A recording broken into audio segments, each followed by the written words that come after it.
guys, welcome back to my YouTube channel. So thumbnail చూసే ఉంటారు. It's all about how to make a perfect cup of coffee.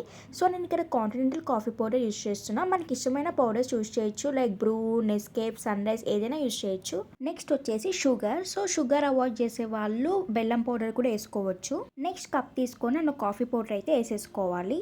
So ఇక్కడ coffee powder అయితే వేసేసుకున్నా. Next వచ్చేసి sugar add చేసుకోవాలి. నేను only 1 spoon sugar add చేసుకుంటున్నా, ఎందుకంటే నాకు షుగర్ అంత నచ్చదు గాయస్. సో కాఫీ పౌడర్ ఇంకా షుగర్ యాడ్ చేసుకున్నాక little amount of water add చేసుకోవాలి. ఎక్కువ వాటర్ యాడ్ చేసుకుంటే టిక్ పేస్ట్ లాగా అవ్వదు. సో వాటర్ యాడ్ చేశాక ఇలా మిక్స్ చేసుకోవాలన్నమాట. గట్టిగా మిక్స్ చేసుకోవాలి. బీటర్ ఉంటే బీటర్తో కూడా చేసుకోవచ్చు. బీటర్ లేని వాళ్ళు ఇట్లా స్పూన్తో మిక్స్ చేసుకోవాలన్నమాట ఫోర్స్గా. సో మీకు అక్కడ చూపిస్తున్నా కదా కొంచెం పేస్ట్ లాగా అయింది. సో అట్లనే మనం కలుపుకుంటూనే ఉండాలన్నమాట అంటిల్ అండెస్ అది గోల్డెన్ ఎల్లో వచ్చేంత వరకు. So tada golden yellow colour వచ్చేసింది guys. And see the paste ఎంత మంచిగా వచ్చిందో కన్సిస్టెన్సీ.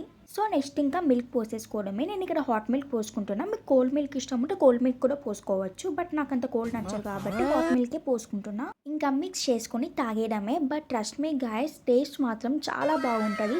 ఎప్పుడు రొటీన్గా coffee powder, sugar, milk add చేసుకొని తాగే బదులు ఇలా ట్రై చేయండి. సమ్ యూనిక్ టేస్ట్ అనేది వస్తుంది. ఒకవేళ కనుక మీకు ఈ వీడియో నచ్చితే తెలుసుగా, do like, share and subscribe to my channel. Bye.